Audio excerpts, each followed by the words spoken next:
And so it begins. This grand opening declamation by the prophet Elijah sets the stage for a musical journey like no other. Greetings. I'm Suzanne Neely, the board chair for the State College Choral Society, and I'm delighted you have joined us today as we embark on this journey together. Felix Mendelssohn's monumental oratorio Elijah holds a special place in the hearts of the Choral Society as we return to this performance from our 70th anniversary season and the fourth time to perform this work in our long history.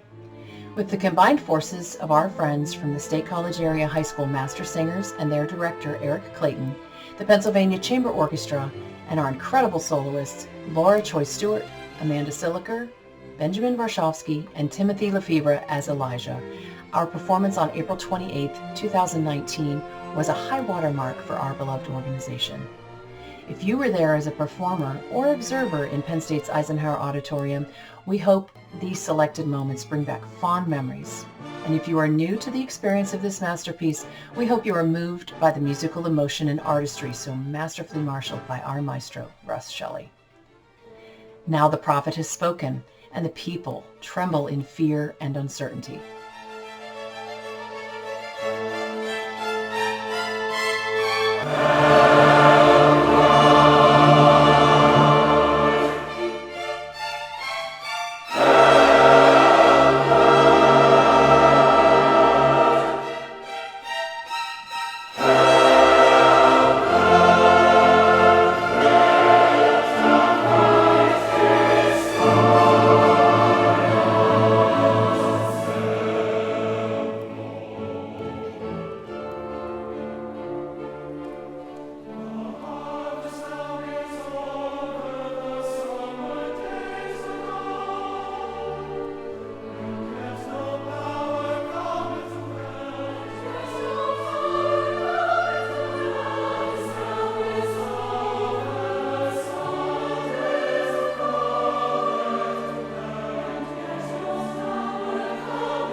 So we're here with Benjamin Warschawski, and we're looking at the tenor work in Elijah, the tenor solo work in Elijah. Benjamin, where are you coming to us from today? I am coming to you from my new most favorite COVID home studio, better known as my living room, right in front of the piano. And I'm at home in Edison, New Jersey today, enjoying this beautiful spring day. Wonderful. Well, we so appreciate your willingness to do this with us, and just trying to place your work with Choral Society in a larger context of what you were doing at the time a couple years ago. So just bring us up to speed on how your trip to State College fit into the work that you were doing at the time. Wow, that's a great question. It seems like a whole different lifetime ago. Hard to remember exactly what any of us were doing before, say, March of 2020. But if I recall correctly, I don't know if it was right before or right then, but I had just done a La Boheme in New Jersey, and I believe a Yizkor Requiem, which is a piece by Thomas Beveridge, down in Washington, were the two gigs around them. I don't remember if one of them was just after or just before. So yeah, I was singing Rodolfo in La Boheme, and the tenor soloist, who's also a Jewish cantor in that piece, around the same time that we were preparing to and doing this Elijah here. Wonderful. Well, we so appreciated your willingness to come to State College. And now turning directly to the work, the aria that we're going to hear on the presentation today is If With All Your Hearts. And one of the more popular and well-known tenor arias in oratorio repertoire. And if you would just set it up for us, put it in the context, in the story, and then maybe talk to us a little bit about, as you studied the piece, the aria, about some text painting or some things that might come to mind. Oh, yeah.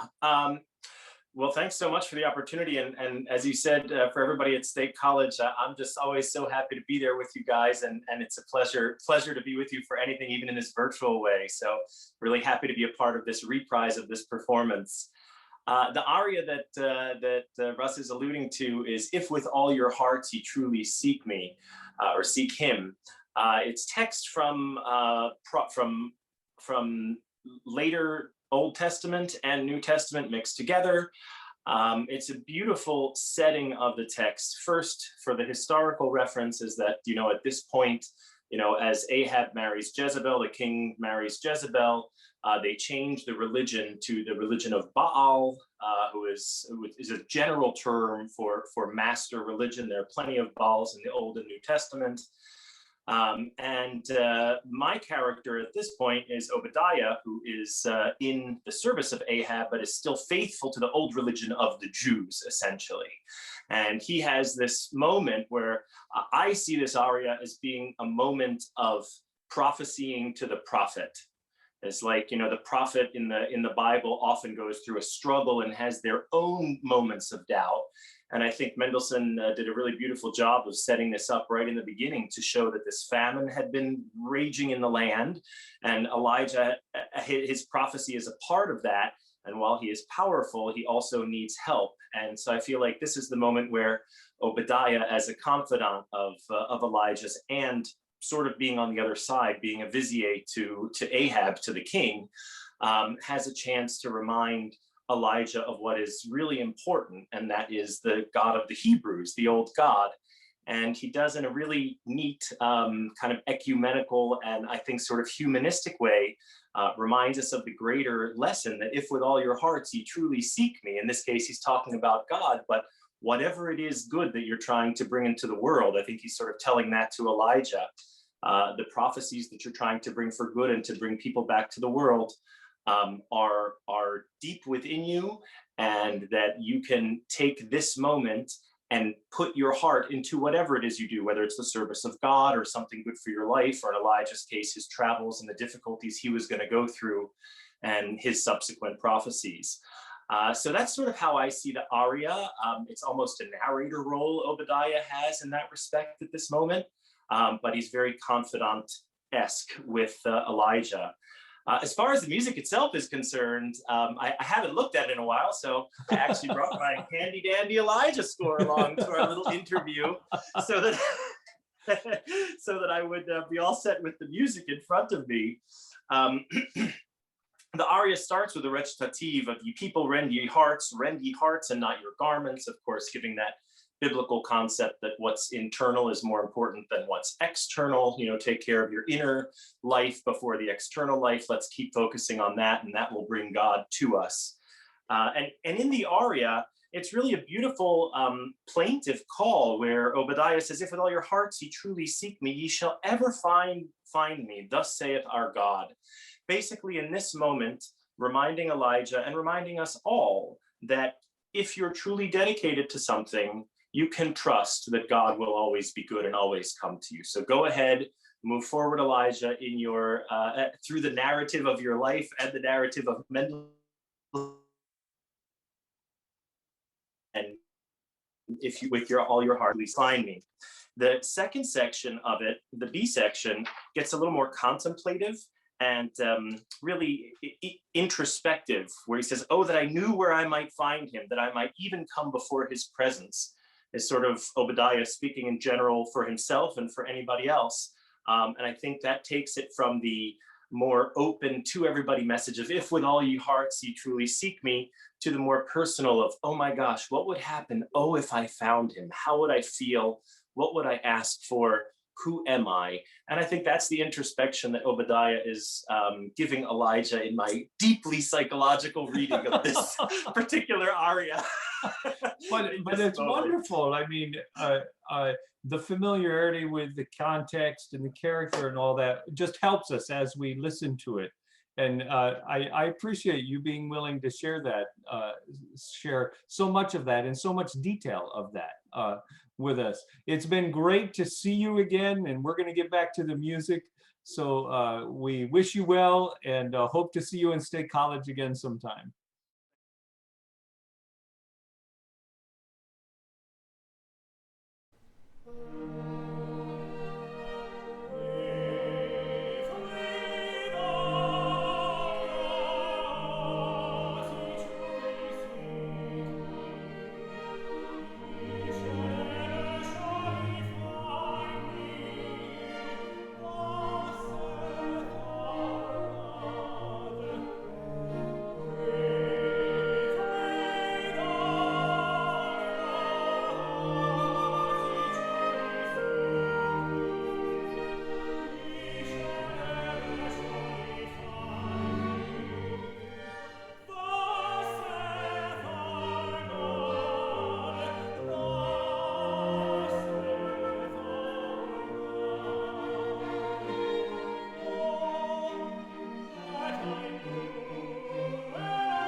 Well, good morning. We are here with Tim LeFebvre, who served as our Elijah for our performance, and so thankful for your willingness to come and join us this morning. And you are with us today from where? I'm dialing in, as we say in Zoom terminology these days, from Oberlin Conservatory in Oberlin, Ohio. And you've been there for how long, Tim? This is actually my 11th year of teaching here at Oberlin. Wonderful, wonderful. And we certainly appreciated your work in the concert and this special opportunity to reconnect and to revisit that performance. And so as we begin this morning, I just want to get a sense of how Elijah fits in your professional career, both as a performer and as a voice instructor, professor. And how often have you interacted with the work, and what were those circumstances? Just kind of help us understand the context that you bring to the work. Sure. Elijah has been one of those pieces that has been around for me for a long time. My first performance of the piece was actually in Pittsburgh, right after I did my undergraduate at Carnegie Mellon. And I was given a wonderful opportunity to sing the whole piece at my church job there with orchestra. And I would have been, early 20s then, a little soon maybe to do a piece like Elijah, but given the opportunity and the circumstances, I thought, what a great first time to do this piece. And so that was my first experience with it. It was a wonderful performance. They hired members of the Pittsburgh Symphony as their pickup orchestra. And so it was a really high quality and wonderful kind of opportunity for that. And over the years, I have done it 12 other times, which has been really wonderful.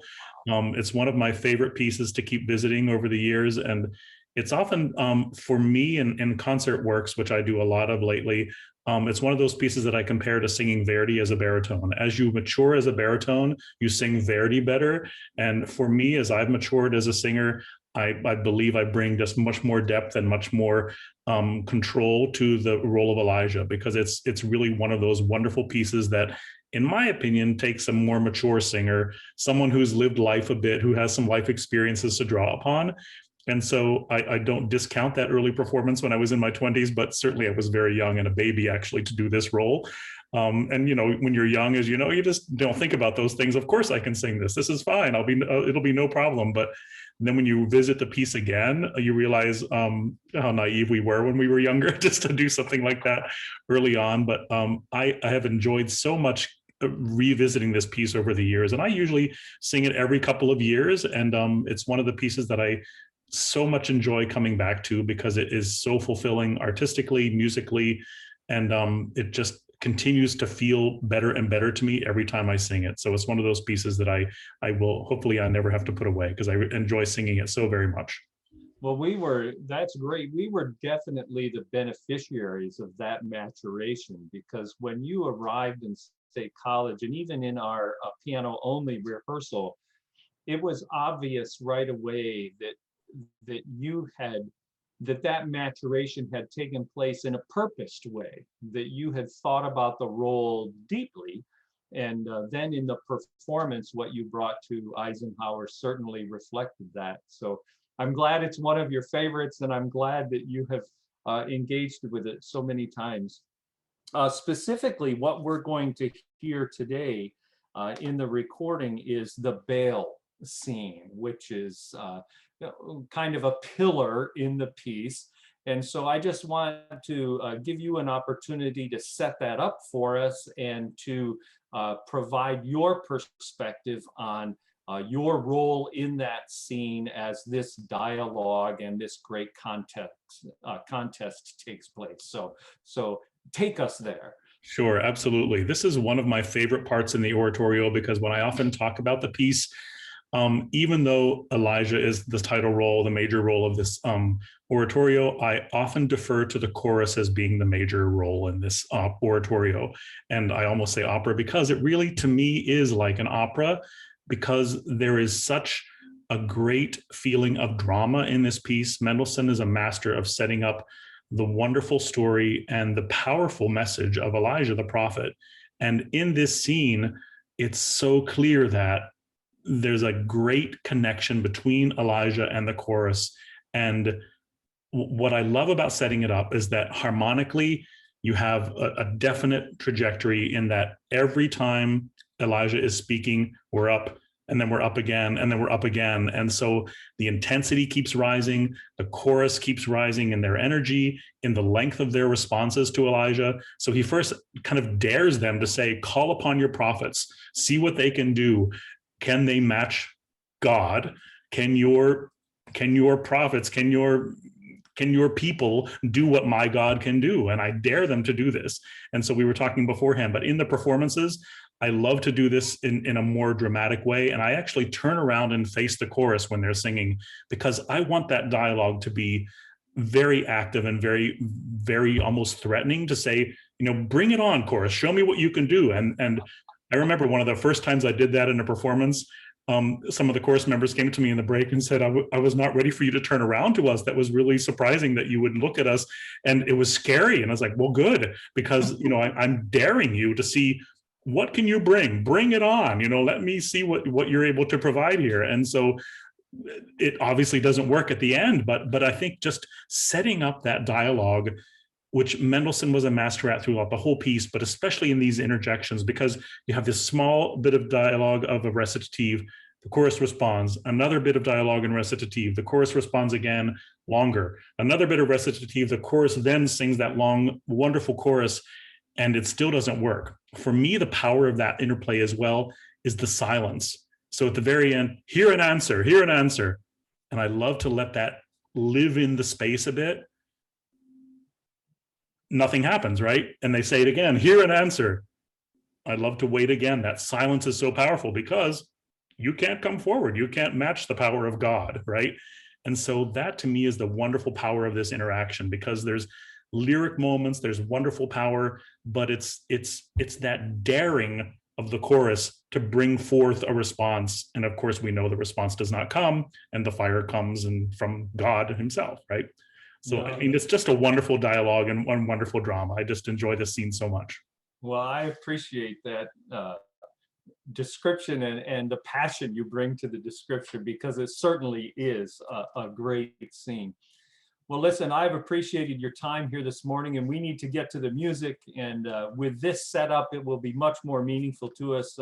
Thank you again, Tim LeFebvre, for your willingness to perform with Choral Society a couple of years ago, and then to re-engage with us as we present this virtual performance. So thank you again, and best to you and the folks there at Oberlin as you continue to work through the pandemic.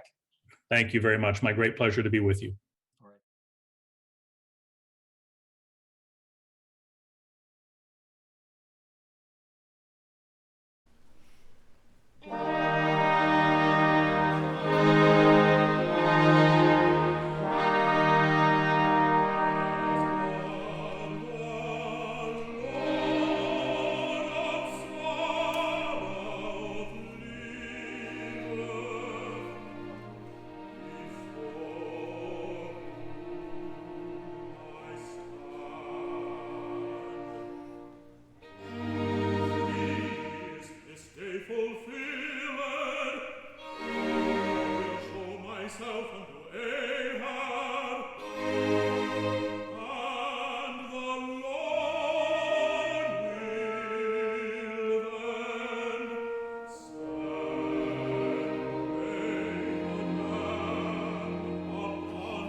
prophets of Baal, and also the prophets of the groves, who are seated at Jezebel's table. Then we shall see whose God is the Lord.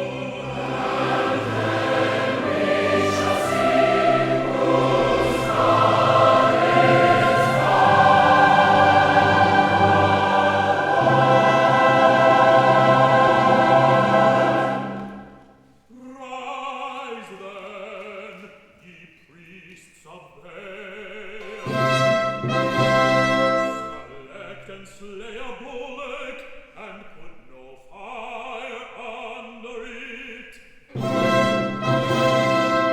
Lift your voices and call the God we worship, and I then will call on the Lord Jehovah.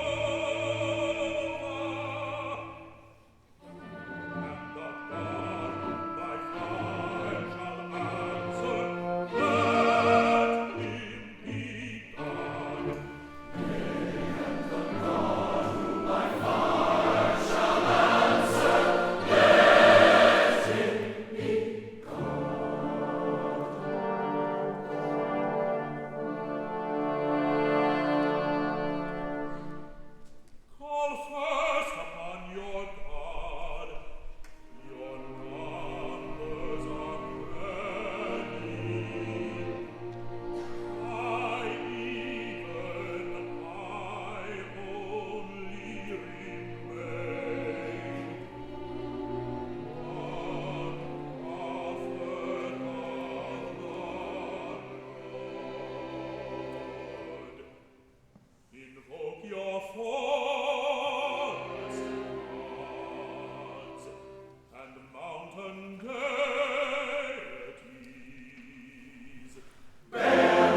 Hello, Laura.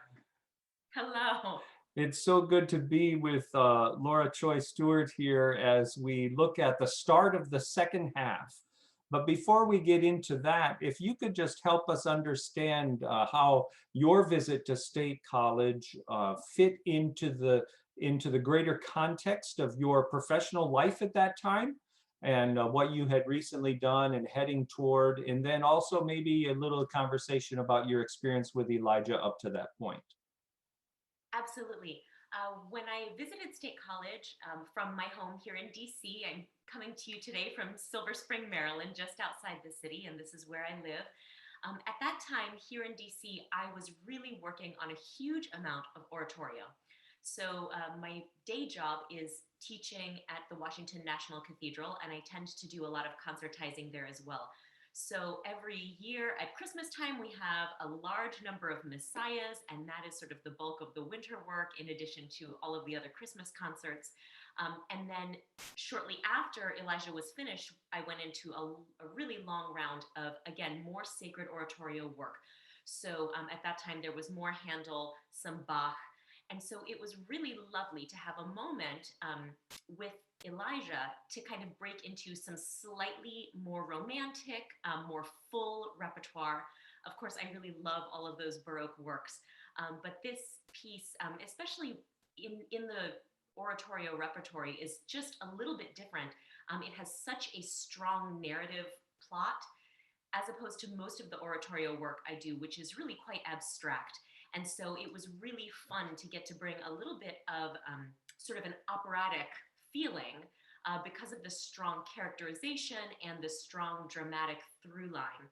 So it was really just a pleasure on top of the music itself. I mean, you really can't beat Mendelssohn. It's so pleasurable to sing. So I had a wonderful time bringing this piece, into existence. It was really a lot of fun. That's great. After a lot of Baroque work, and I can understand how a little bit of Mendelssohn would just be a little more emotive, a little more accessible in that way. So that's wonderful.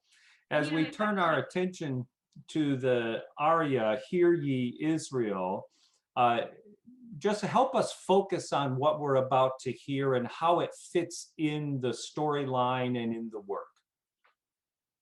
Absolutely. So this piece really just starts off the second half, really with a bang. It just comes in with so much energy, and it's really quite, I think, a surprising piece for the audience, because in the first half, Elijah has really he's really had a huge success. He's kind of taken on this big challenge. He's had this very dramatic moment. And so you almost wonder, when you go out to intermission, what can possibly happen now? And you almost expect to come in and find like some kind of victory lap, or, some kind of little coda, a happy ending. And instead you have this very threatening, aggressive soprano aria. Now, I will say, although the piece as a whole is very dramatic and has kind of a very consistent through line, the role of the soprano soloist changes a little bit as the plot goes on. So in the first half, I've only appeared as the widow, and at times as sort of a narrator type presence. But now in the second half, when I enter, the character of this first aria is somewhat like an angel. It's a message from God, but it's not fully characterized as an angel. It really is more of kind of a message of truth. So this, I guess you would say, sort of a divine narrator, almost like a Greek chorus. There's just sort of like a very firm moral and divine stance that I am representing and presenting at the start of the second act. And the tone at the start is very threatening. Really, I come in just saying, "Hear ye Israel, hear what the Lord speaketh." And really giving the feeling that you need to hear because you have not been listening. And so there's this very chastising, threatening feeling right at the outset. But then quickly it changes to a very sort of strengthening and galvanizing message of support, saying, you really shouldn't be worried about all those things because it is God who strengthens you. So we really start on kind of a threatening note, and then in a short time, by the end of the aria, we really end on this very heroic and uplifting message. And I think it really places the audience in a great position to be kind of curious and ready to see what's going to happen next to our hero. Oh, that's fantastic. What a great way to set up this very, very striking aria.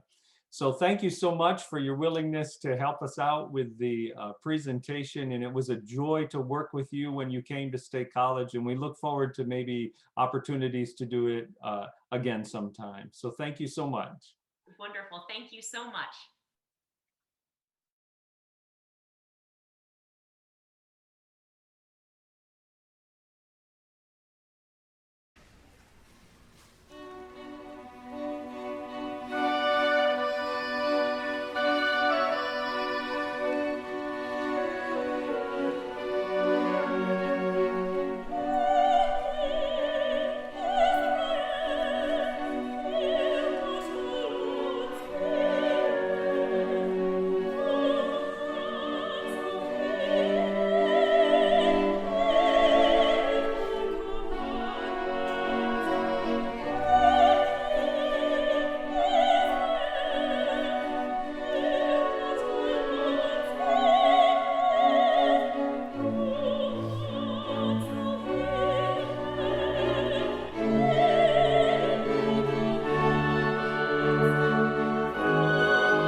We are here with Erik Clayton, the conductor of the State High Master Singers, who we were privileged to have join us for the Elijah performance.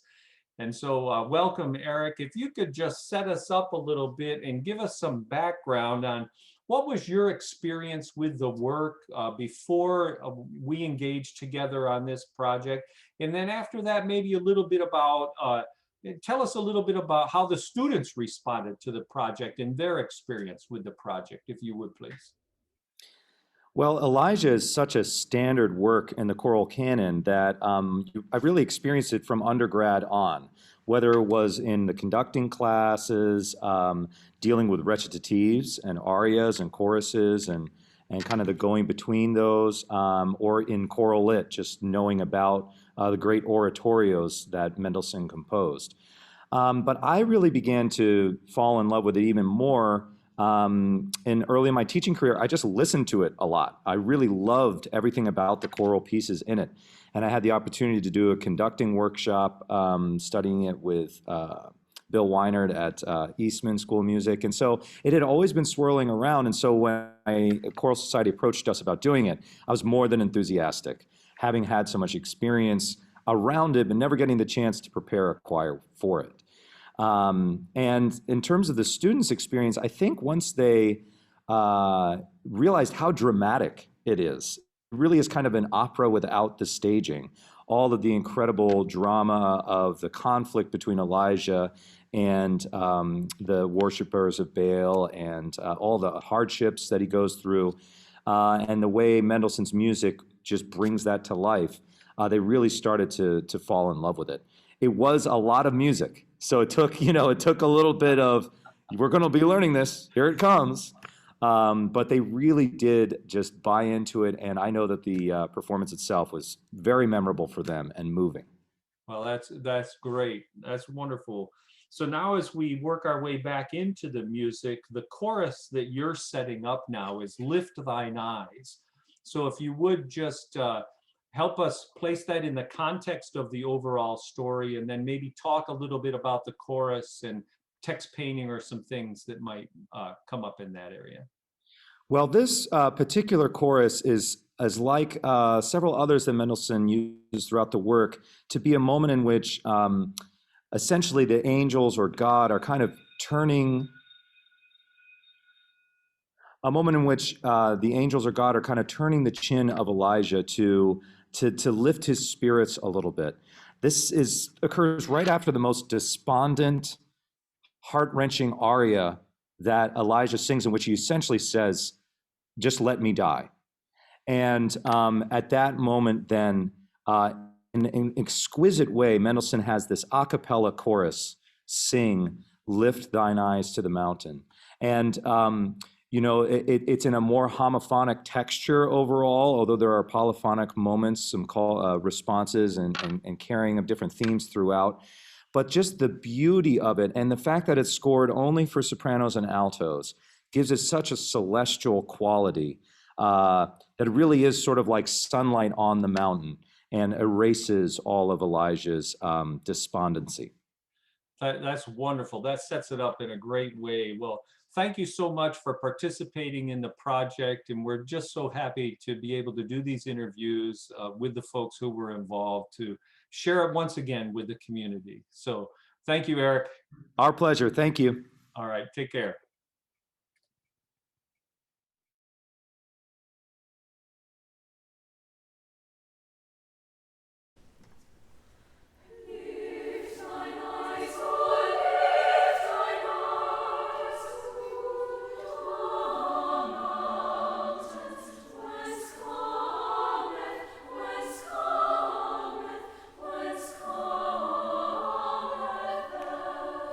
I have come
We're here with Amanda Silliker now as we come to the last aria in the presentation, O Rest in the Lord. And Amanda, we're just gonna ask you to walk us through this aria, maybe place it in a context in the work, and then talk about your approach to it and help us understand what we're about to hear.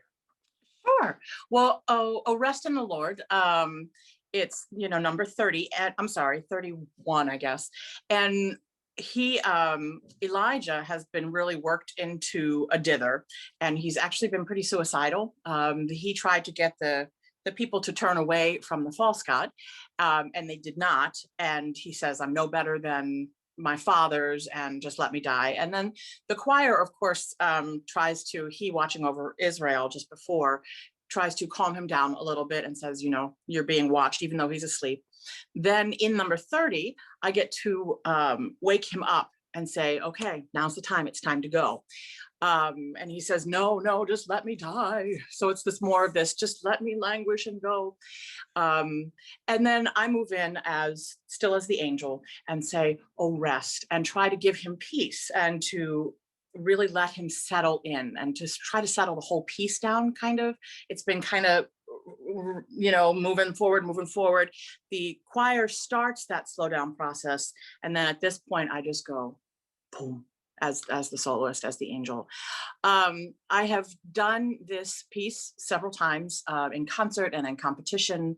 This was the first time, however, that I did it in the context of the larger work. And that was really rewarding for me to understand the pieces and where it came from, excuse me, because I should have done that research for the others. And I did, but I didn't really understand it until I experienced it. The biggest issue or difficulty for me to work through with this was these long legato lines that are right at the very bottom of my head voice range, and being able to maintain the breath line through all of that, and to keep this sense of peace and calm and legato, and to just keep it very grounded and full and vibrant as well. And of course, then we have in the middle about and fret not thyself about evildoers, which is also a very personal thing towards him, going, it's okay, it's all right, you've done the best that you can, and God's got this. So anyway, the long legato lines, the breath line, and all that was my struggle. But then also to put it in context was really cool. That is great. That sets it up wonderfully well. We so enjoyed having you perform with us, and great memories of our time together. And we hope we're able to work together again sometime soon. So I look forward to it. Thank you so much, Amanda. Absolutely. All right. Thank Take you. care. Bye-bye.